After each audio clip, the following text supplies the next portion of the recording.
So he said, my thing was resolved in the morning, during the morning walk. I said to Major Sahib, I said, I don't understand what happened there. So Major Sahib said, Azur, it's very straightforward. There was a prayer duel between Malik Ishfaq and Sadasar. And it looks like Sadasar won. So Azur himself came and told this story. The rationale behind it is that one of the things that is doing the most damage to our children is the media, is exposure to media. But it's very important that we address the questions that are arising in children's mind, right? One of the things that this evening, one of my Naib Amirs, one of the youth came up to him and said, you are Naib Amir, you're the smaller Amir, so the Jamaat's bought you an E-class Merc, and Amir Sahib is the bigger Amir, so he's got an S-class Merc. हम तो रखते हैं मुसलमान. Let's start with silent prayer, please.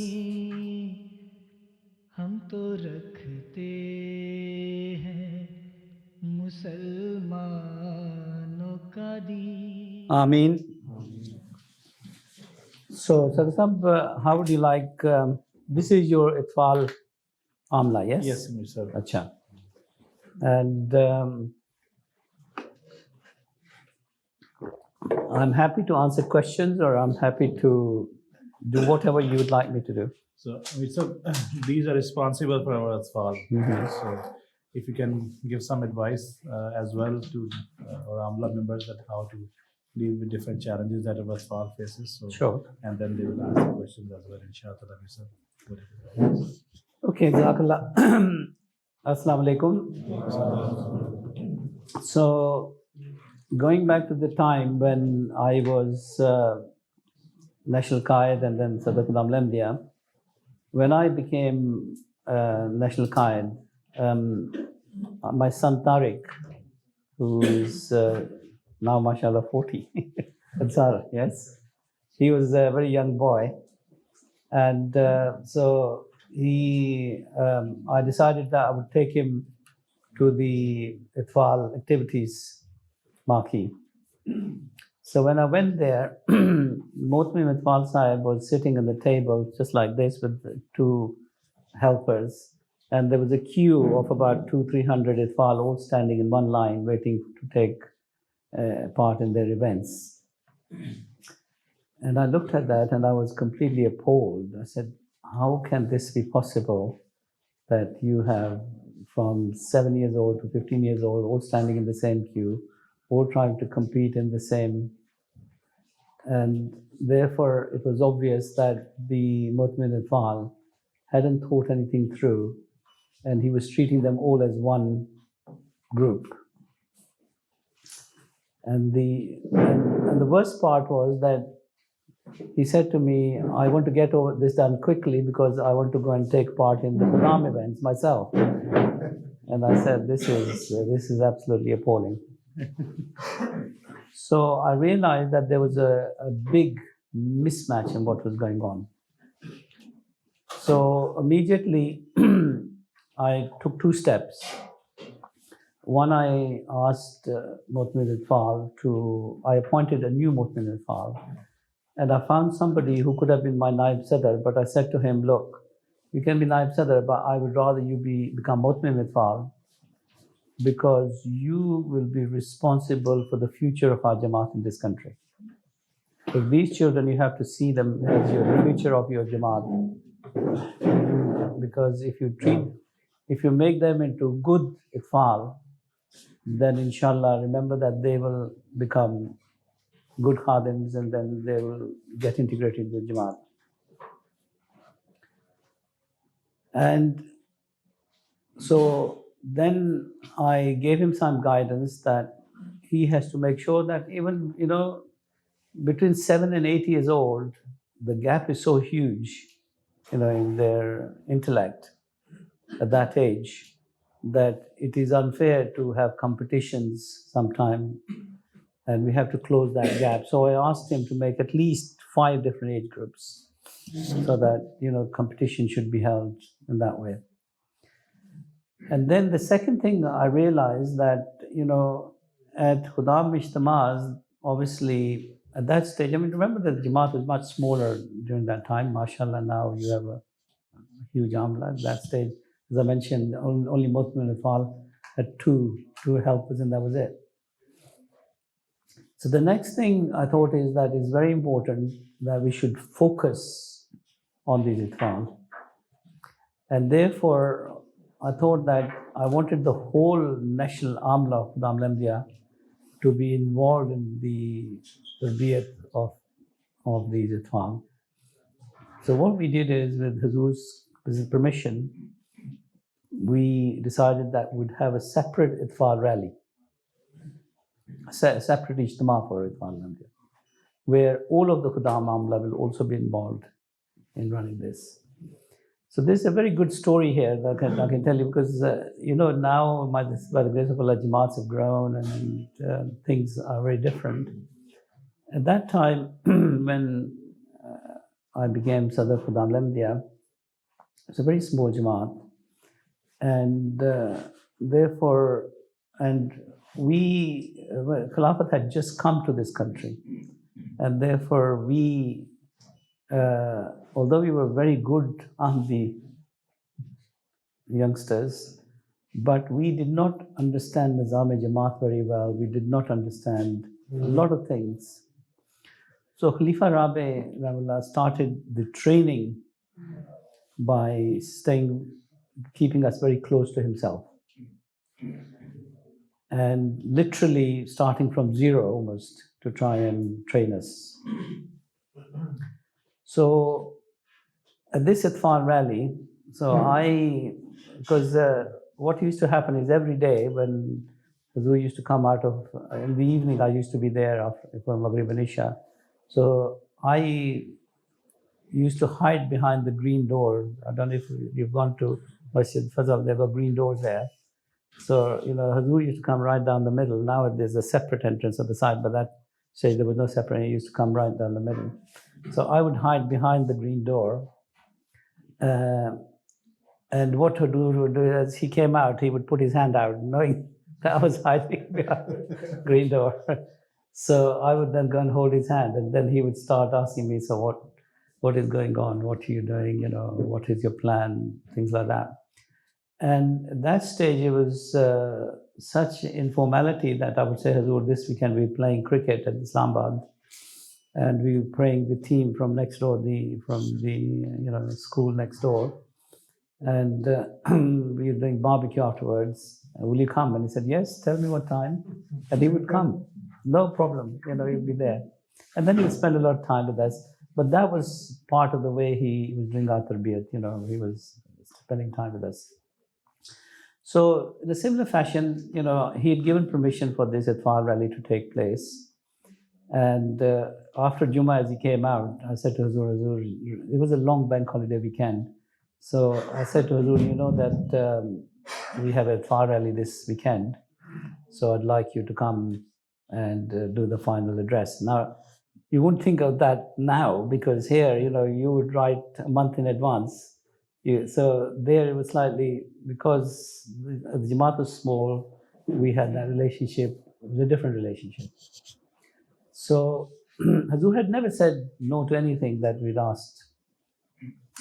So Hazur said, my apologies. I said, and without thinking, I said, why, Hazur? Why apologies, right? So he said, look, this is long bank holiday weekend, and I'm taking my family to Devon and Cornwall, and so I won't be here, when you're holding your final session. So as Hazur went upstairs, I was standing next to Malik Ishfaq and Major Saab. So I don't know why, I have no idea why I said, let's pray, maybe Hazur will come back, right? It was the wrong dua to do at that time, but I did it, So anyway, so next morning, Saturday morning, the Kafla leaves after Fajr prayer. I was there, I saw them off. And the Itfal rally is taking place. And then at about 1 o'clock at night, I was told the Kafla has returned. What? I was sitting there in my cabin. I don't know if I remember, the cabin used to be right in the middle. At that stage, there were very few offices. So we had put some porter cabins outside. Amir Sahib had one porter cabin, Khudam Lamdia had the middle one, and then the third one was Afsar Jalsa Salana had his cabin. And then Ansarullah had another porter cabin. And the whole UK Jamaat operation used to run from these porter cabins. So I was sitting in my porter cabin, Khudam and porter cabin was in the middle, so you could see all the activity all the way down the road. So the kafla comes in and I'm very perturbed. I said, what's happened? So then Hazur comes to the final session and he told the story himself. So he told, you know,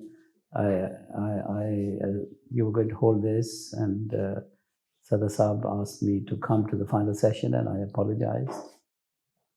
And because I was taking my family to Devon and Cornwall. So he said that we left Saturday morning, we went there, and you know, it started getting dark, and I said to Major Sahib, come on, let's check into a hotel. So we tried one hotel, no rooms available. Second hotel, no rooms available. So we tried 3 hotels, nothing available.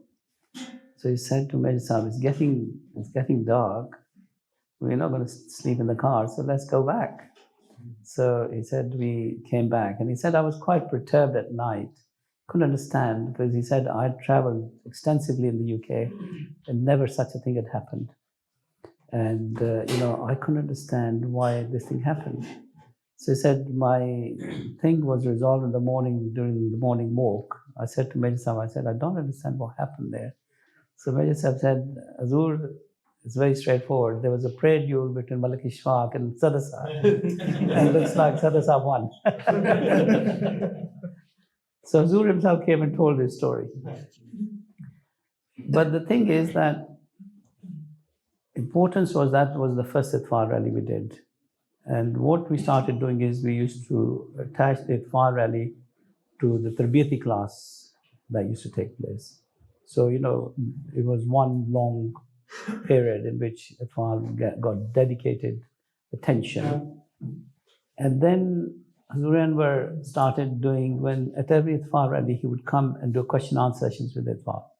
If you look back in the records, you'll find, I'm sure Sadar Sahib probably remembers those. So at that stage, the whole focus was on the Tarbiyat of Itfar.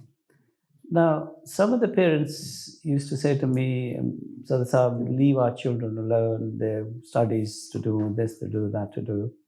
You know, let them concentrate on their studies. If they come here, they will mix with wrong type of boys sometime. You know, the typical type of thing that some parents who want to find excuses, they're doing.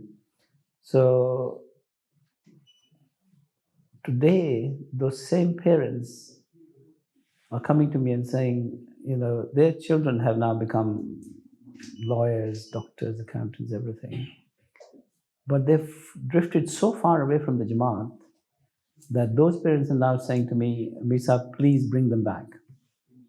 But, you know, they are so far away that they're marrying outside the Jamaat.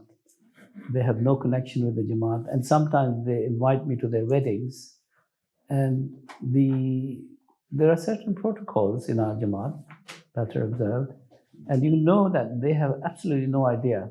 You know, they rather than, I'm sitting there and they'll just get up and go and start meeting their friends, right?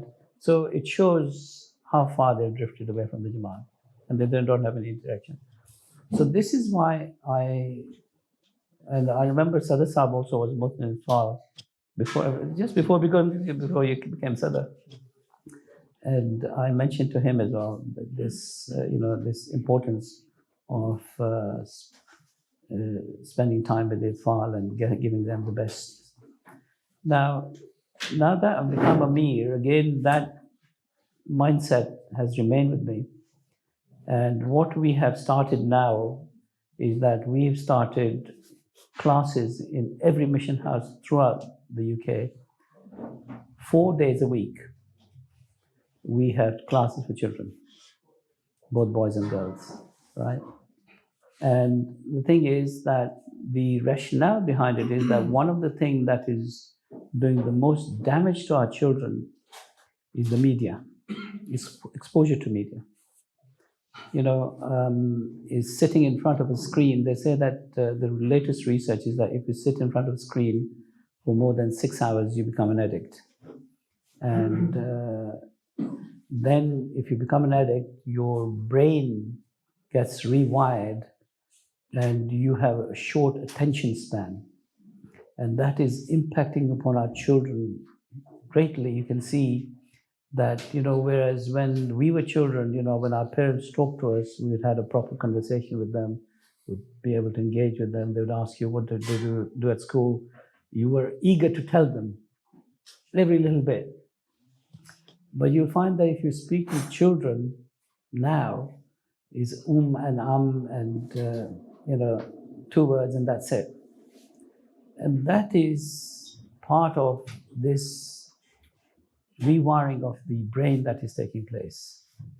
So the whole idea of having 4 classes a week is to remove them from those screens, because that's prime time when they'll come home, they'll do their homework, and then they'll sit in front of a screen. Either they play games or they watch TV or whatever it is that they do. And the whole idea is to take them away from the screens. The second bit is that when they come to the mosque, they engage with other Jama'at children. So they forge new relationships, new friendships with Ahmadi children, which gives them protection. I always say that an Ahmadi child, 2 Ahmadi children together will become protection for each other. But if an Ahmadi child is with a non-Ahmadi child, then that protection cover goes, right? So it is very, very important. And those relationships that forged at very early age, I remember when I was born in Kenya, and all of the people that grew up with us, by the grace of Allah, no matter where they've gone in the world, we have still remained very close friends. Those relationships that we forged from that time. So coming to the mosque means that they are able to forge those relationships. Then the third thing is they come to the mosque, they will be able to learn something about their faith. Because one of the big issues that our children are facing in this society is the lack of understanding of their faith. And because there's so much Islamophobia that they feel almost threatened, and therefore they try and cover up, and they don't know how to deal with these issues. So hopefully by learning about their faith, they'll be able to deal with that. The fourth thing is that we build all these beautiful mosques, but if they're not occupied, then pointless building all these mosques. So the other thing it is doing is that it's bringing children in, the parents come in with them, and alhamdulillah, during namaz times, you find that large gatherings in the mosques with both the parents there. So it is working on so many different levels that it is, helping the local Jamaats as well. And particularly in this, our local Murabbiyan are playing a great role. We're very, very fortunate now, by the grace of Allah, in Canada as well, you have your own Jamia and young Murabbis are coming out. I remember when we were growing up, at that stage, all the Murabbiyan used to come from Pakistan. And there was always this complaint that they don't understand the psyche of the children of this country, therefore they're not able to relate to them, and therefore there is no interaction between the children and the Murabbiyan. But now there shouldn't be any complaint, because those now Murabbiyan are old, homegrown, and they understand the humor, the psyche, everything of the people of that generation. So they're the best people. And then I've said that one day should be for sports, very important. Now, when the person that I had appointed when as Mohtmin Itfal was my namesake, Rafiq Safir. And Rafiq, unfortunately, he's passed away now, but he was really dedicated to the development of youth. And one day, although there was opposition, in the Mahmood Hall, we used to, in the evenings, we used to have sports, table tennis, badminton, whatever. And the thing was that although there was opposition that your children come here and they sometimes break something or what have you, but Amir Sahib gave me full support, and we were able to. So in an evening, you would have maybe 30 children playing, right? But almost 100 children were involved over the week in those sport activities. So you mean you were taking 100 children and protecting them by bringing them there. So these are some of the challenges. This is how we tried to deal with them. Obviously, the new challenges now we have, as I was speaking to Sadasab, we have in schools, we have sex education and all kinds of things that are coming up, which are actually creating challenges for our youth as well. So the counterbalance must be there from the Jamaat. The Jamaat has to provide that counterbalance somewhere along the line. Therefore, it is very, very important that we should engage. Now, we had just had the Waqf-e-Nau Ijtima, and I now, under Hazur's direction, I'm doing question and answer sessions with especially the youth of our country, and we allow them to ask any questions, anonymously as well. And the first question and answer session that I had, so this was with me, we had, so men and ladies, and we had some 250 questions that came through. We were only able to answer about 20 or 30. So we've got, and they were very diverse. It was a 3-hour session. It was a 3-hour session, and we only dealt with about 20 or 30. And people who could ask anything, right? So they were asking about, why does Hazur have so many cars? Why does Amir Sahib, do this and do that? So they were personalized questions, some of them, but it's very important that we address the questions that are arising in children's mind, right? One of the things that Nasiruddin, one of my Naib Amirs, one of the youth came up to him and said, you are Naib Amir, you're the smaller Amir, so the Jamaat's bought you an E-class Merc, and Amir Sahib is the bigger Amir, so he's got an S-class Merc. Anything, people just think these things, don't they? They don't know the reality. They automatically assume that this is the case. So when such questions arise, and unless they're addressed, they then start, fermenting, and then it goes. Then people come and tap into that insecurity that they have and exploit it. So this is why Hazur said that, whatever the question, he said, you must answer each and every question. And I said to Hazur, Hazur, some of those are so embarrassing that I can't read them. So he said, get Sadasab to read them. And you answer them. So these are some of the challenges that I'm sure it's the same in every country. I'm sure that in Canada as well, you will have those challenges as well. So these are some of the challenges that we are trying to face and we're trying to address.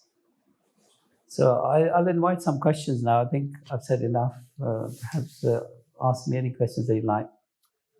G. First of all, thank you for having this session with us again. No problem. Last month of course, yes, you did. That's right. So you mentioned one aspect that there were some parents who did not want to send their children, and you gave the example that now they grew up and unfortunately they, have drifted apart. So what's the best advice if we were to start, 4 days a week or something similar? How do you navigate with those parents? If you can go back in time, knowing what would happen to those children eventually, how would you approach those parents now? You see, the thing is, sometimes you can't, parents can be difficult, so you can't always deal with the parents, unfortunately. So you have to go beyond that point. And the way to do it is that, what we had all kinds of issues going back many, many years. We still had to deal with people who had drugs, not huge amount, but people who do drugs, we had to deal with them. And the way those people who were a bit off the track completely, the way I used to do it is I'd invite them for dinner at my house. And they'll think, what? Why are we here for dinner? Because they knew that they were in trouble. And what I used to do is I used to invite some of their contemporaries who understood, who had reformed themselves. And although at that dinner nothing would be said, they would not talk, those people who were invited. But what happened was they were attached to these people who were reformed and were back completely in the Jamaat. And they were slowly able to bring them back in. And a number of our office bearers now come from that batch where that reformation took place.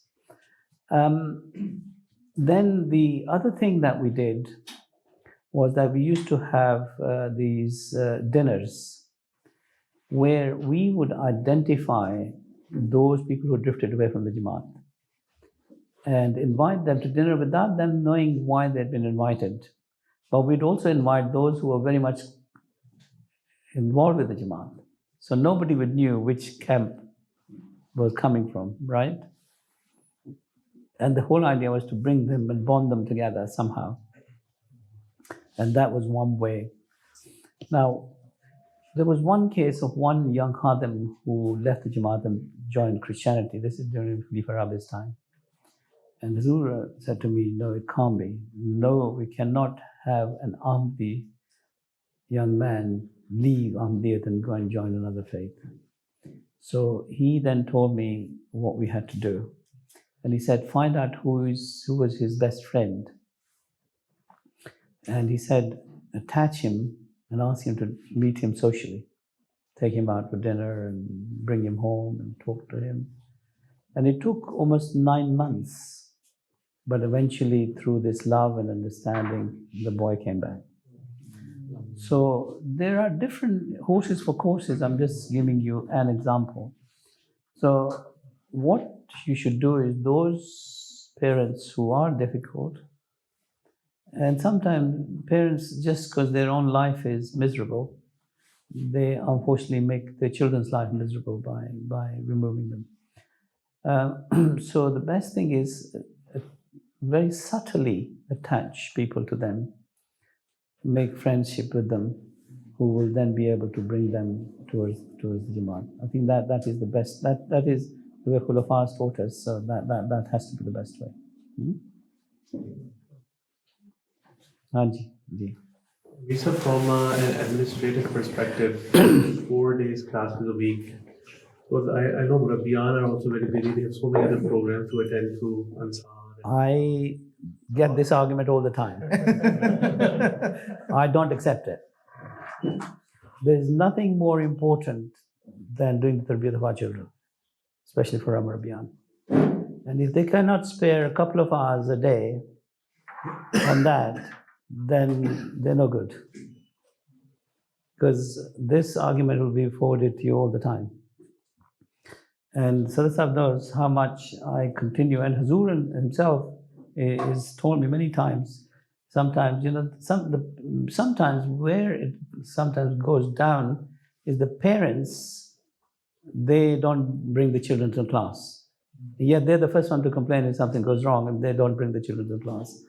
So I continue to remind them, look, we've done our best. Now, if something happened to your child, don't come and blame us, right? We are providing the platform to do the tarbiyat of the children. So it will go up and down, but don't ever lose hope. Even if you're able to save 100 children in one region, you've done a good job, okay? You may not be able to 100%, but do whatever you can, because sometimes if you sow the right seeds at the right time, then they will generate and they will become green, right? It's a matter of doing that. And then the friendships, we have Jonathan Butterworth Sahib, who is, some of you might know of him. He's an Englishman who is Secretary of Secretary in New Ahmadis. And also works for the Markaz as legal advisor. And he has children, and he said to me, Amir Sahib, my son he lives right opposite Masjid Fazal. He said, he has forged so many good friendships from these classes that I think that's a wonderful thing. And at that stage, the ladies weren't doing their class, and he said, Misa, please immediately ask the ladies to start doing it for the girls as well, because I want my daughter to have the same exposure. So, those parents who really want to, we grew up in the mosques. My father always used to say that when we were very young, we, as I mentioned, I was born in Kenya, so we used to live half an hour away from the mosque. And, every day, 7 days a week, Maghrib and Isha prayer, we had to go and say at the masjid with my father. And he would come home, we'd do our homework, he'd have his dinner. And because there, luckily, in Kenya, time never changes because it's on the equator. So it's not long days or short days. It's, within minutes, it's Maghrib and Isha will be at that time. So that was one advantage we had, and the weather was very good. So we would get ready, and my father, the way he used to do is, he used to bond himself to us. He would always tell us stories of prophets, and, Talbiti stories. And sometimes he'd make things up just to keep us interested, But the thing was that walking with him half an hour there and half an hour back meant we were getting exercise, fresh air, and, we were bonding with our father. And at the same time, he was giving us information whilst walking there.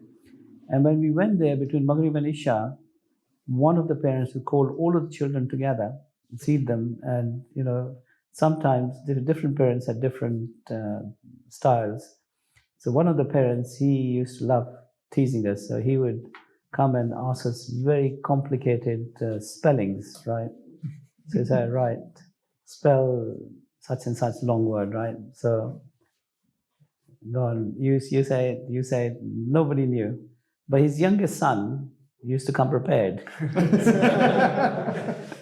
Right, as you said, right? We have never forgiven the youngest son. So the thing is that there are different ways, of approaching the thing. And but the fundamentals never change. Fundamentals still are to connect the children with the Jamaat. And then when my parents came here, my father made the decision that he was my uncles and everyone, they moved away to find cheaper accommodation. But my father said, no, I'm going to stay close to the mosque. So he bought a house in Southfields. So that allowed us every day to go and spend time in the mosque as well. So we basically have grown up in the mosques. And it's not done us any harm. We're, all of my siblings are educated, and the thing is that people mustn't forget that when we came to this country, we were immigrants, and we had a lot of challenges. I mean, at that stage, my father had retired. They used to retire early in those days. He was an accountant in Kenya Shell. He had retired and came to this country. And, we had to make a living. And I used to get out 5 o'clock in the morning to do a paper round. And at weekends, I used to go and work in a grocery shop. And I used to earn, I remember, £1.50, and 75p was, I used to bring groceries for home, and 75p was my pocket money. And I was a very good hockey player, and I was selected for London schoolboys, but they used to play on Saturday, and I didn't go. And my teacher was furious with me, you've been selected and you're so proud that you can't go and play for London. And I couldn't tell him that the reason I can't go is I can't give up my Saturday job. That is a very important source of income. So the thing is, however, look, Allah blessed, and today by the grace of Allah, I became a chartered accountant, a very good job, everything. So staying within the Jamaat did not do us any harm at all. The more we spend time in the Jamaat, and the thing is that those of you know me that since Khilafat came to this country, I have been involved with doing various things for the Jamaat, and by the grace of Allah, it has not impacted on my work either. I've been with my current employer for 43 years now, almost running parallel to the time that Khilafat came here. So alhamdulillah, they are very supportive. They're very proud that I'm involved with the Jamaat and everything, and they're very, very supportive. So Allah, the thing is, it's Allah who puts in their minds, remember that, and hearts. Nothing that we do, that can change people's hearts and minds. Allah who does it. So any other questions? Ji. No sound. Amir Sahib, have you, as you mentioned, that we are facing new challenges. Ji. I just want to ask that what are the key points UK Jamaat are focusing on in Tarbiyati classes? In Tarbiyati classes? Yes. Firstly, the reading of the Holy Quran. Although we have ITKA and lots of children are going to ITKA and learning ITKA, and we also have Noor Academy, where we both have academic classes and spiritual classes. Both we have 1,500 children who are taking advantage there, and in ITKA there's 3,000, but some of them are from Canada, some of them from Germany, some from other countries. So these classes, we basically follow the Waqf-e-Nau syllabus. Wherever possible, this is the guidance I've given. It doesn't matter what syllabus you choose. The overall thing is, one, our children should know about their faith, right? Two, they should connect with other Ahmadi children. Three, we're taking them away from other activities which probably could do them more harm. And four, they're coming and doing congregational prayers. So those are the things that are important. Ji, Haji. So many of us are regional Nazameen, and we've also worked at a local level. Ji. So in your experience, what would you say is the biggest area of lacking in Nazameen and how they could improve it? It's understanding your responsibilities. You have to dedicate time and have the commitment. If you understand the importance, every office bearer, no matter what job you're given, and trust me, I have done every particular job that possibly could be. I was the first Secretary at FAL in the UK. This is in 1967. You can work out. Then then I became obviously a Qaid, regional Qaid. Then I became Secretary of the UK, Secretary of the UK. Practically, then my Sadaf Damlandia, Ansarullah, and I have been involved with Jalsa. So I've done every job that was given to me. And the thing is that every job, no matter what it was, I did it with the same dedication. And you have to work out yourself, how you're going to run the responsibilities given to you. Allah has given you enough brains to be able to know. And you ask your heart, are you doing enough? And if you're not, then something is not right. Yeah? Ji, anybody else? Ji. My question is pertaining to, as you mentioned, a lot of our kids now they're focused on video games and more so. So growing up in Western society, a lot of our kids now, and I say to have grown up in Western society, the kids now are antisocial or introverts. So I want to know in your recommendation, what would you say is that what are some activities or something that we can do in the fall and give those kids that are not outspoken and such?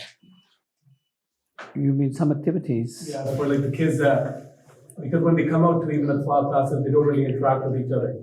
As much as, we say that they should be interacting, but at those events, there'll be those 2-3 kids that are interacting, but the rest of them are just quiet.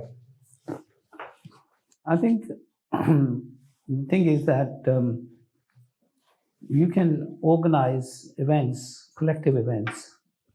One of the things that used to work very well was the question and answer session that they used to do with the zoo before. They, so you need, obviously that is not possible now, but you need good, interesting people who can talk to, because one of the things that Khalifa Rabi does and even Khalifa Khamis, he's able to pitch things at the right level of the intelligence of the children, right? So it's no good talking to people, young children up there. You talk to them. And the other thing that works exceptionally well is humor. If you can introduce humor into it, then you will attract the children. And I think you have to find ways. I mean, Khalifa Rabi, if you look at the children's classes, he used to find all kinds of, he even played games. We even had a puppet show, Izzy Wizzy, and so we used to find creative things that to engage children, So I think that's what you need to do.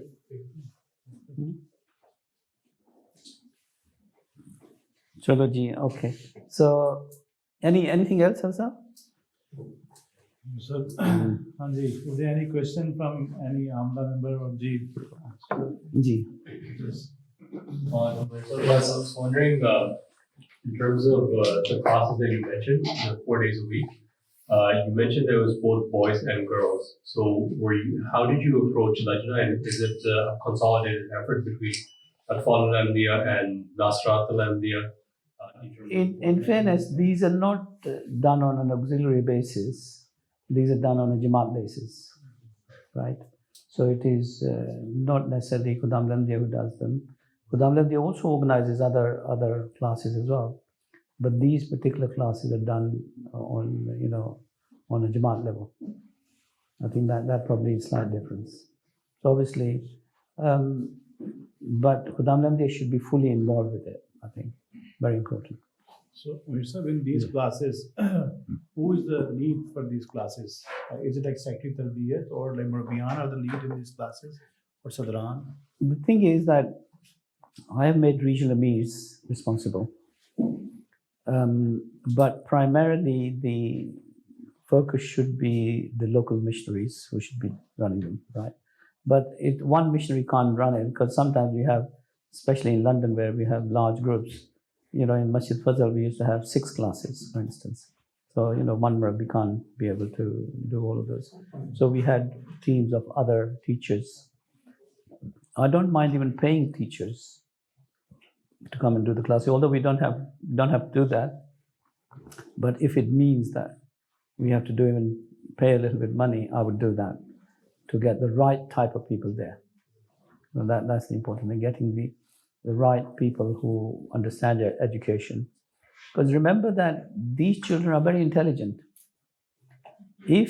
Unless you can hit them at the right level, because they go to school, they have a certain way of learning.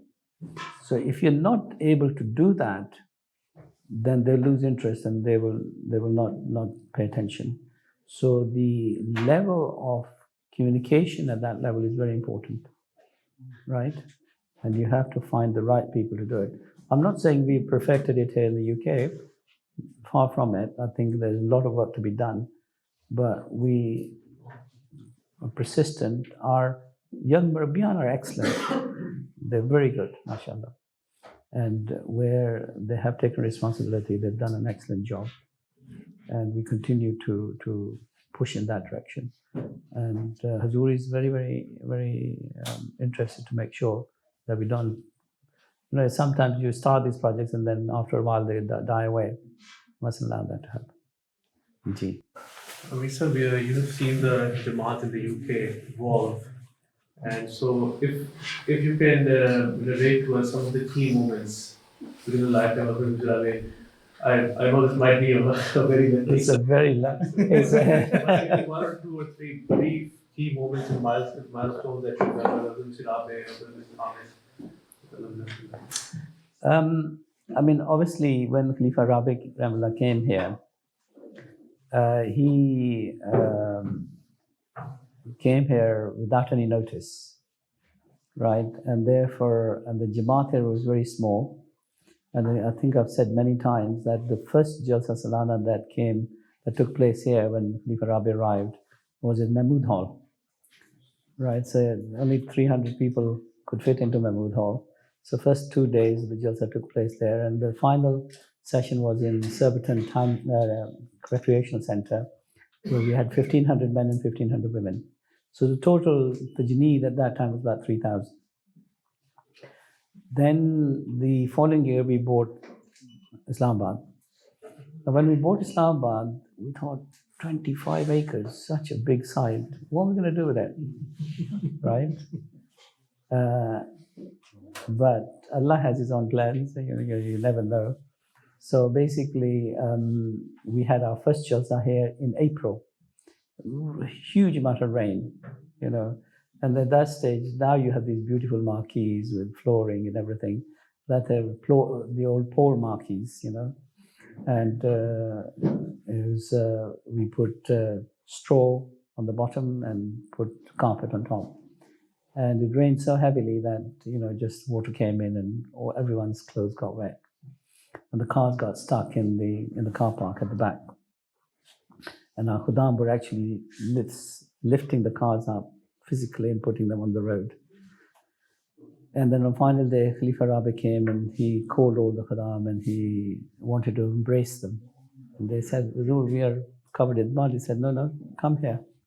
And that was his way of showing his love and affection for the children. So this is where the history actually starts. Now, the thing is that, going back, remember that we celebrated 100 years of, in fact, we are celebrating 100 years of Khilafat in this country because Khalifa Sani came here and he laid the foundation stone of Fazl Masjid. And in fact, Fazl Masjid this year would have been the 100 years from the foundation stone, but the actual inauguration was done in 26, so that will be in 2 years' time, inshallah. But we are this year Jalsa celebrating 100 years of Khilafat in this country. And then Khalifa Salis came, he, at that stage, we only used to have just one Jamaat and one Qiyadat, was Masjid Fazl, that's it. When we came, that was it, one Qiyadat. I even remember the first Ijtima that took place here was at Wimbledon. There's a place called the Windmill in Wimbledon Common, and that was where we did the first ever Ijtima, Khuddam and Ansar Ijtima. And Hazrat Chaudhry Zafrullah Khan Sahib came and distributed the prizes. So that was the first ever Ijtima that took place here. So then Khalifa Salis, when he came, he asked the then Imam Rafiq Sahib, to start Quran classes for the young Khuddam here. So Imam Sahib started the Quran classes. We were all students. And then Hazrat Chaudhry Zafrullah Khan Sahib said he would like to run the classes himself. So he took over the classes and he started doing it like a study circle. He did that up. But Chaudhry Sahib was very, very strict. He was 11 o'clock, the class is starting. He would close the doors at 11 o'clock. Anybody who arrived late was not allowed in. And the other thing Chaudhry Sahib did not like is he didn't like photography or anything like that. And, we thought this is, we were young boys, we thought this is Islamic teaching. If Chaudhry Sahib says, no photography, no TV, no nothing, then that must be correct. And then when Khalifa Salis came, he loved photography. So he always had a camera with him. And we thought, this is our Khalifa, this is Chaudhry Sahib, only one of them could be correct. But that was his personal, I can tell you hundreds of stories about Chaudhry Sahib. I think the one that I always loved, he was, when he was a bit elderly, he was taken to hospital once by Chaudhry Anwar Sahib, who was our Amir. And when he was admitted, he had to stay overnight for some tests. And the matron came in and she said to Anwar Khala Sahib, he said, does the old man speak in English? About Chaudhry Sahib, right? And Anwar Khala Sahib said, before I could answer, Chaudhry Sahib answered and said, a little, right? So he said, then I went away, and he said, in the evening I came back and the matron called me and said, come here. I said, yes. He said, who is this man? I said, why? Why? Said, the man who speaks a little English has been translating 5 books from Urdu to English. He can't be a little English. He must be something more than that. So when she found out, she was very upset with Anwar Khala Sahib and said, you should have told us. Because Chaudhry Sahib was very simple. He just did not like all the protocols. He just wanted to be, left alone. In fact, one of the things that Chaudhry Sahib used to walk from Putney Bridge Station to the mosque. And sometimes people used to say, Chaudhry Sahib, you save 1 pence. What's 1 pence going to do? Why don't you come to Southfield Station, which is close by? And he said, with that 1 pence, I can educate a young boy in Pakistan, right? This was the level of his dedication. So I won't go into too many stories because there are lots of stories about Chaudhry Sahib. But anyway, so he started this class, then Anwar Khala Sahib took it, and then I ran it for some time as well in the earlier days. And then Rafiq came. And then we had Majlis Irfan 7 days a week. There was no need for any classes after that. We just, every day. And those Majlis Irfan were incredibly knowledgeable. It built up, and I have attended every one of them, and it built up your knowledge of how to understand Islam and how to apply it in your life. Because not everything is black and white. How do you deal with the gray areas in your life? What does Islam tell you? And that is what we learned from those Majlis Irfan. So that was part of our training during Khilafat. Now, remember that Hazur, when he came, we didn't have any accommodation. Imam Sahib used to live in a 2-bedroom flat above, and on the 3rd floor, Naseem Baja Sahib used to live on the flat above that.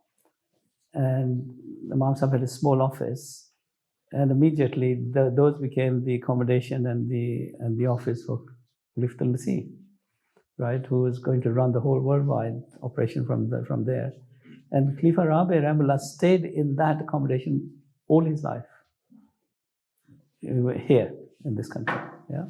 And if you see, it's a very small flat, but he Khulafas, you see that they don't give any preference to personal comfort. They just know that they have a purpose and thing, and you see that go back in history. You'll find even the prophets and the Khulafas. Even if you go to Khulafai Rashidin, you will find that the same thing happened there. So then, when Khalifa Salis came here, he mentioned that maybe at some stage Allah would give us a radio station. This is not going very far back, trust me. Right? This is in the 60s, right?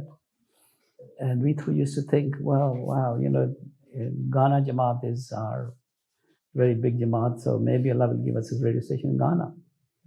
But Allah had His own plans. And Allah said, you're looking to go to radio stations, I want to give you television stations, right? And then Allah created the opportunity, and this is a long story, I won't go into it, but just saying how that developed. And then here, this became obviously the Ijtima, the Jalsagah, right? And we did Jalsas throughout Khalifa Rabi's lifetime, we did Jalsas here, right? And now when you look at it, just one field, you can't even imagine how we did it.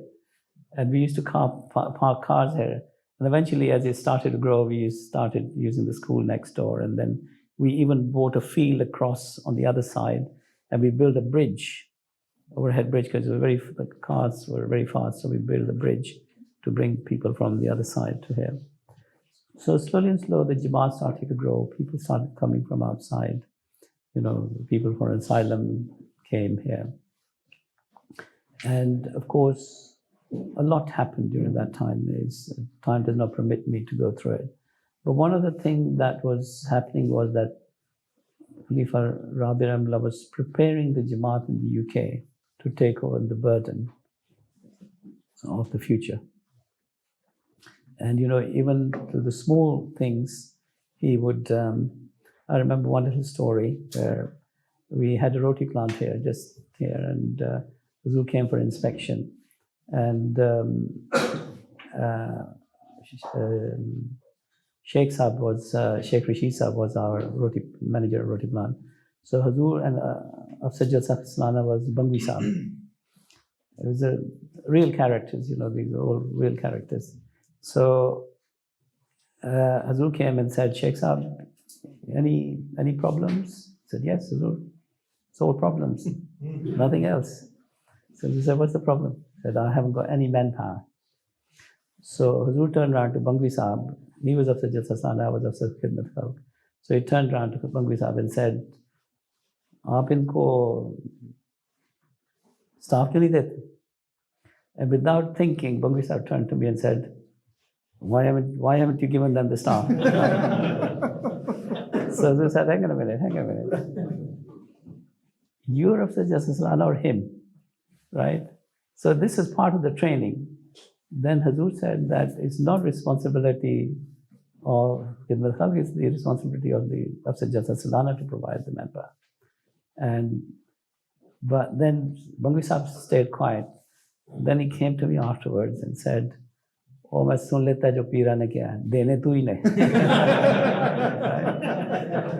So we put one of our regions, East region, into the roti plant, and by the grace of Allah, even today, some of those people who we put in there at that time, even today, they become grandparents, and their grandchildren are now working in the roti plant by the grace of Arshad, is one of those regional people who started. So then that was, then Huzur then told us, you have a special Hadri, the Grand Imam, who takes care of all the manpower should go to him, and he should distribute it. So these were little things. When Huzur first came, we couldn't even manage large ziyafat departments. So Amir Sahib, Karachi used to come and help us do the ziyafat. He had one of his main cooks, Shera, who used to come with him, who used to do all the cooking. It was done here. And then we used to have a team from Islamabad, Farah Sahib, who was the Emir of Islamabad. He used to come with the Sami Basri team. They used to do all the languages and everything, because they were all trained in Pakistan. They were doing the Jalsas in Pakistan. So then, by the grace of Allah, our training at the same time was going on. Huzur taught us, he literally, taught us every bit, so that we would then be able to take the burden of taking the Jamaat forward. So it's all of my age group. And then, of course, Sadr Saab's age group, they were taught in a different way. They were involved with children's classes, other classes. And Huzur personally would interact with them to, again, train them. And alhamdulillah, now by the grace of Allah, then there's the Khilafat changed. All of the preparatory work that was done, then suddenly Khalifa Hamas took that and took it to a different level, right? So MTA was started then, but now you see we have 8 channels of MTA by the grace of Allah, right? Jalsa, I mean, when Hazur came here, he realized that, Ahmadiyat wasn't actually introduced to the rest of the UK. Although during Khalifa Rabi's time, a lot of work was done. So we started the leaflet campaign, which every country did. And through that, by the grace of Allah, Ahmadiyat became known throughout the country. And then the publications of the Holy Quran and all the other things that you now see by the grace, and we take for granted, suddenly came into being. So, by the grace of this system of Khilafat is such a blessing that we can't even imagine. And the great thing is that we had the education minister from Tanzania who came last 2 weeks ago, and he met us, and we were having problems in Tanzania because the government wasn't in charge. But he came here, and he was so taken back by what he saw. And the thing he said to me, he said, one of the things that has really impressed me is that it's all volunteers working. The amount of dedication, time that everyone's giving, and all on the voice of one Khalifa. He could not comprehend that. But that is the beauty of the Jamaat by the grace of Allah. So, boys, I'm going to have to take your leave now. I've got Shura tomorrow. Yes. And I've got to go and prepare for my address as well for tomorrow. So inshallah, will continue to say it again when you come again, and we'll keep going on this journey, right? There's 40 years to talk about, so lots to talk about.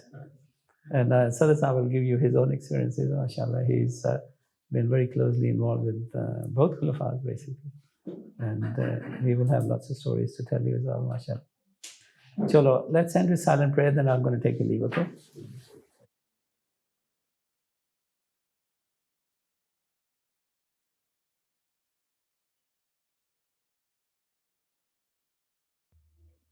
Ameen. Okay, bhai. Jazakallah.